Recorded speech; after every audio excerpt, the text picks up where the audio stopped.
Hello, everyone. Thank you once again. Lovely to see you back on Early Intervention Matters podcast.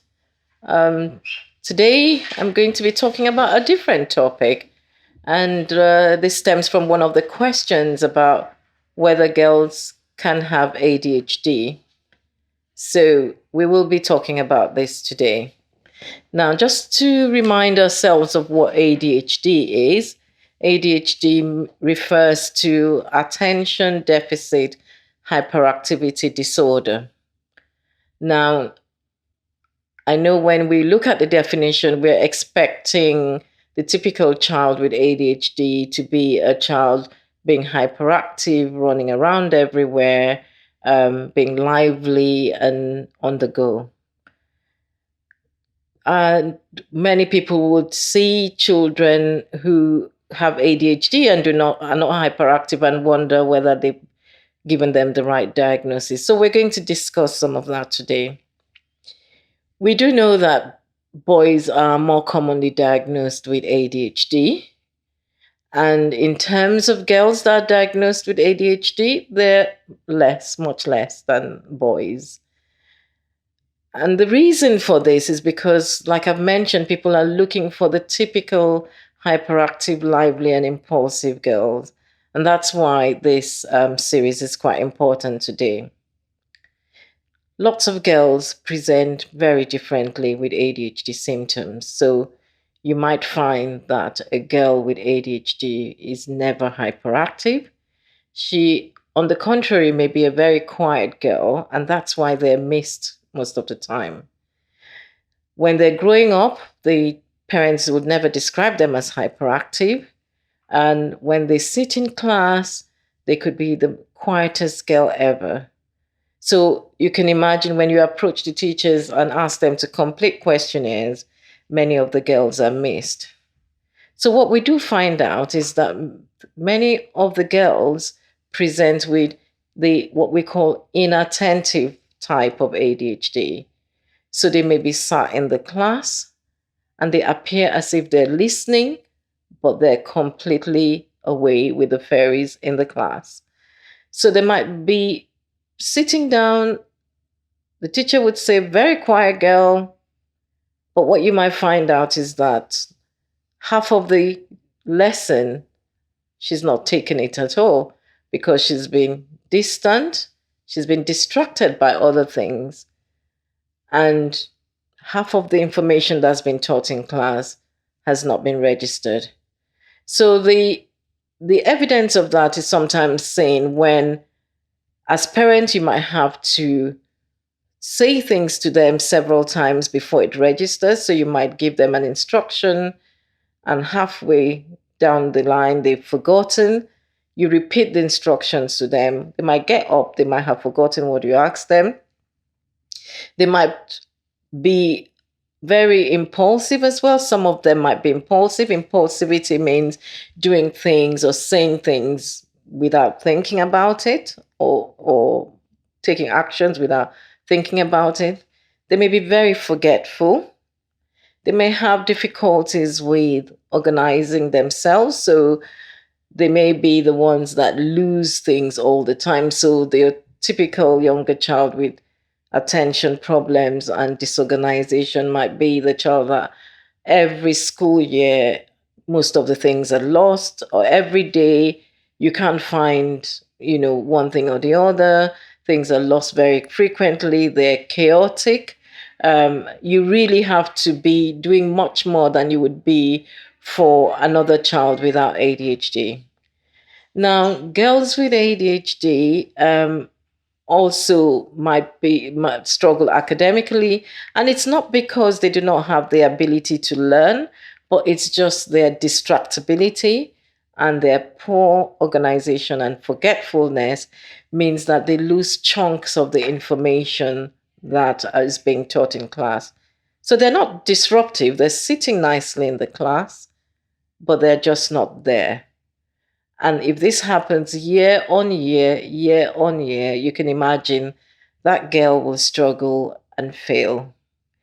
Now, one of the other things that's common in children, in particularly girls with ADHD, is that they have a lot of emotional symptoms.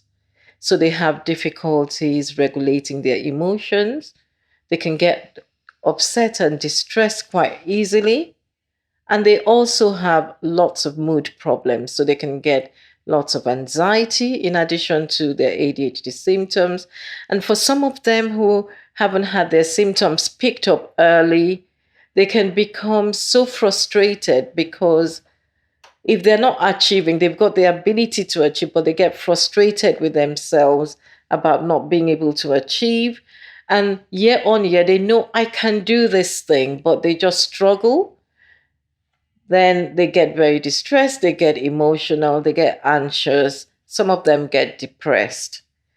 Unfortunately, when they get anxious and depressed, when they get to being assessed, people have not thought about what would have led them on to the anxiety and depression.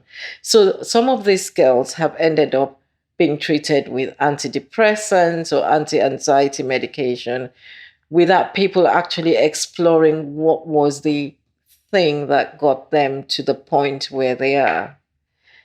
So it's very important that we stress that the inattention can be so impairing in girls. Even in their friendship groups, they might be having conversations with their friends and they can be so distracted that they are not following up on conversations and their friends can be very upset with them.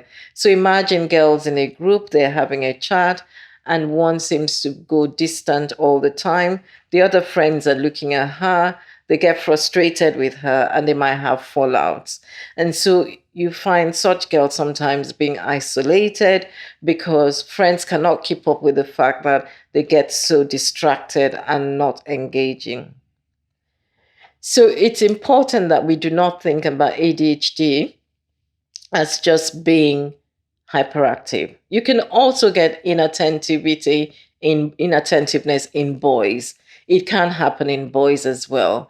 But because boys present with more physical behavior and externalizing behaviors, you then get them being diagnosed early. You do also get girls who are hyperactive and impulsive, and we have seen lots of those girls as well. But a lot of the girls get missed because when sometimes the parents come and say something is wrong and we write to the school to provide information on how the child is doing, the school say no, there is no problem at all, she's very well behaved, she's very good in class, no trouble at all. So the school do not provide the information that is relevant to actually make the diagnosis. This is why it's important that the awareness is not just for the parents, but for the schools to be able to pick up the children, especially the girls with ADHD. And I've mentioned that when they don't get diagnosed on time, they can go on and develop other mental health problems. And that's because of the frustration they have. And you can imagine as parents, they can grow up to be very dysfunctional parents. They could be very chaotic. They could struggle to also get their children organized and struggle to deal with family life, keeping appointments, both at school and otherwise, following up on their children's health. So it is so important that we diagnose these girls so that they can get the support they need. So, to summarize, in this series, we've discussed ADHD and girls. We've talked about the fact that girls can have both hyperactive impulsive, but they can also have the inattentive ADHD, which is common in them. We've talked about the fact that they are not commonly picked up because they're not causing any trouble. We've talked about the impact it can have on their learning and social life. And we've talked about the fact that it can result in them developing mental health problems. So I do hope this has been of benefit to you, and I welcome any questions and queries on this, and please direct them to eim@drtakon.com. We look forward to hearing from you. Thank you for listening and looking forward to seeing you in our next series. Thank you.